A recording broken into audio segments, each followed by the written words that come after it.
yemiş. I'm your comedy exchange student this evening. Do you need more? I'm operating on my fourth language, and I've been drinking. So in an unlikely event, if there is an English scholar among you, fuck you.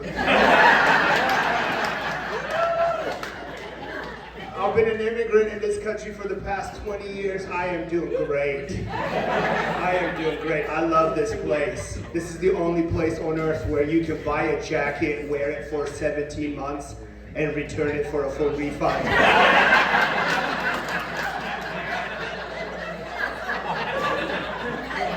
That pumps me with enormous optimism about my life. I'm so optimistic, I even encourage suicidal people. I'm like, come on, do it, dude. Touch your dreams. Touch your dreams. But if you think about it, if they all killed themselves, we would be left on Earth with a bunch of happy people, huh? I'm just saying. I'm touching my dreams. I'm touching my dreams. I encourage everybody to touch yours. Are you touching yours? Maybe just a little bit. Sometimes. Just touch it. Don't touch it too much though, you can wear it out. So that happens. So as an immigrant, I have the hardest immigrant story because I came here legally.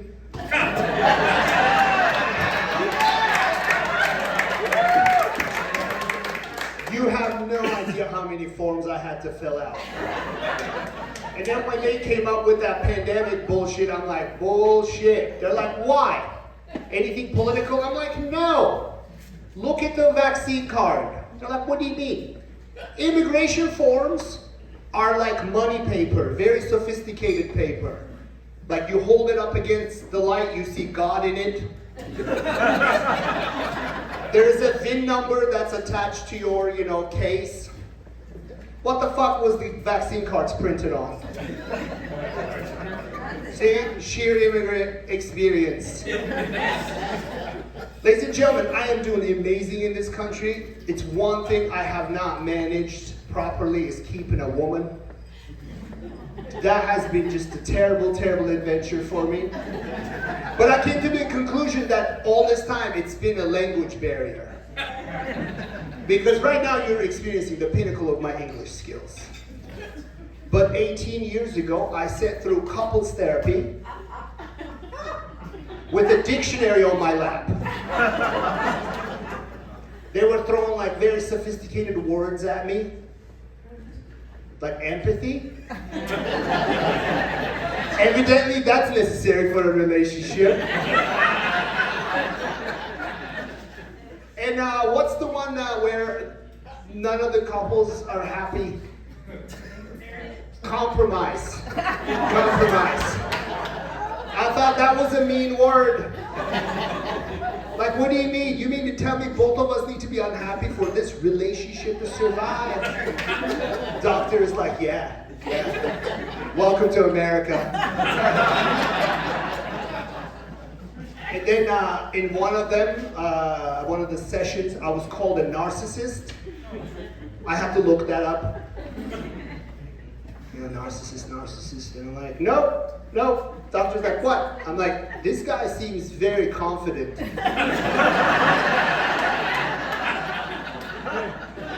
not a good match.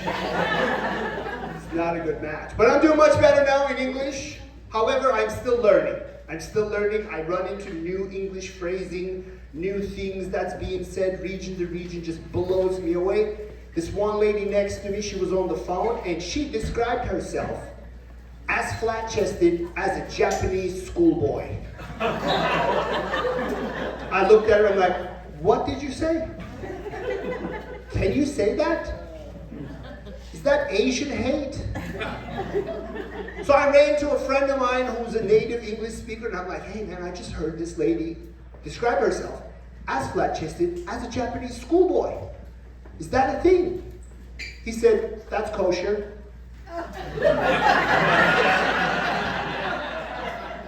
So now I can ask questions at this thing. I'm like, do Japanese people know that we have a phrase like this?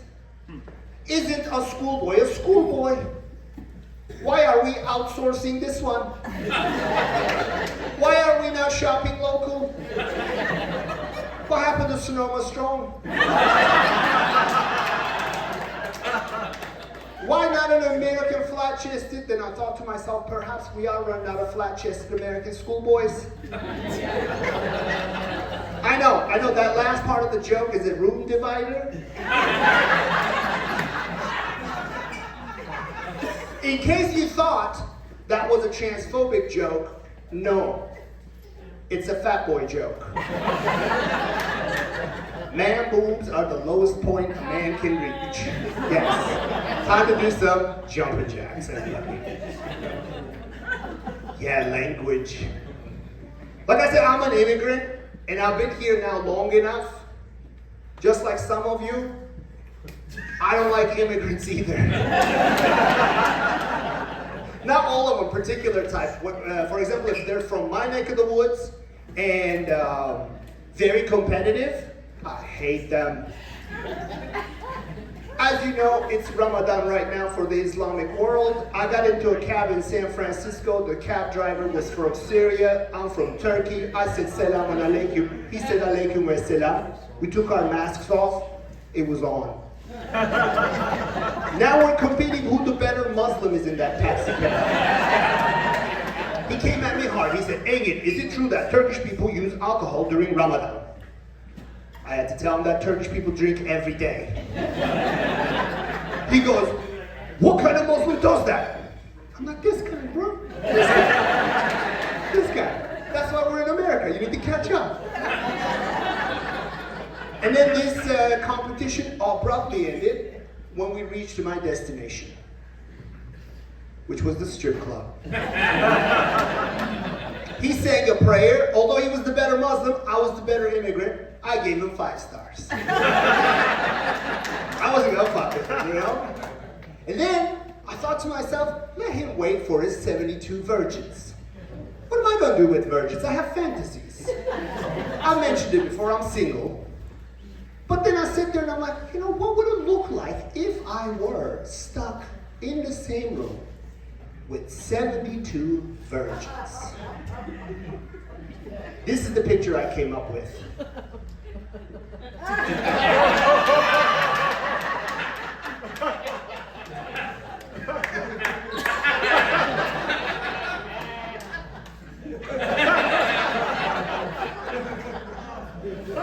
Somebody please Google that Turkish. Ladies and gentlemen, like, as I mentioned, I suffer from severe immigrant optimism. And the pinnacle of immigrant optimism that I got to experience in this beautiful country was at the beginning of the pandemic. You were afraid. I was afraid. They were bombarding us with doom and gloom news. I own a business. I have a family. I'm looking after my kids. I have a house. I'm thinking all about these things, walking up and down in my very large backyard. Remember, I'm doing great in America. And right there, right then, my chest started to hurt. I was like, oh my God. Is this it? At the time I was 45, I'm like, is this what's gonna kill me? Is this a widowmaker?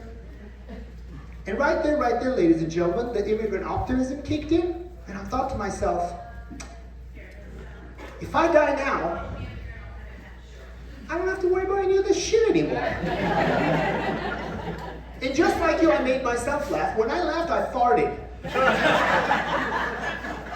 When I farted, my chest pain went away. So the moral of the story is stress makes gas. My name is Engin. You guys do it flat. Thank you very much.